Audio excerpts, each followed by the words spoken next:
વિસ્તારમાં સભાનું પણ આયોજન કરવામાં આવ્યું છે।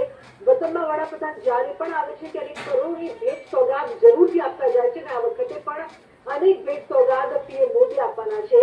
નિકોલ સુધી પીએમનો જે રોડ શો છે એરપોર્ટથી જે શરૂ થઈને નિકોલ સુધી અનેક જે અલગ અલગ જગ્યા છે ત્યાં મોટી સંખ્યામાં લોકો ઉપસ્થિત હોવાની સાથે ચુસ્ત પોલીસ બંદોબસ્ત પણ ગોઠવવામાં આવ્યો છે।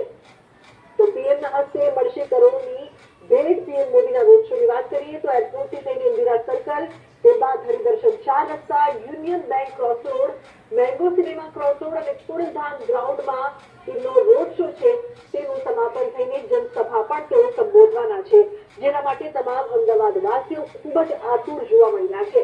રોડ શોની શરૂઆતના અત્યારે આપ દ્રશ્યો જોઈ રહ્યા છો, જ્યાં મોટી સંખ્યામાં જનમેદની ઉમટી છે। પીએમને એક ઝલક માણવા માટે તમામ લોકો બપોરથી ઉભા છે કે અમને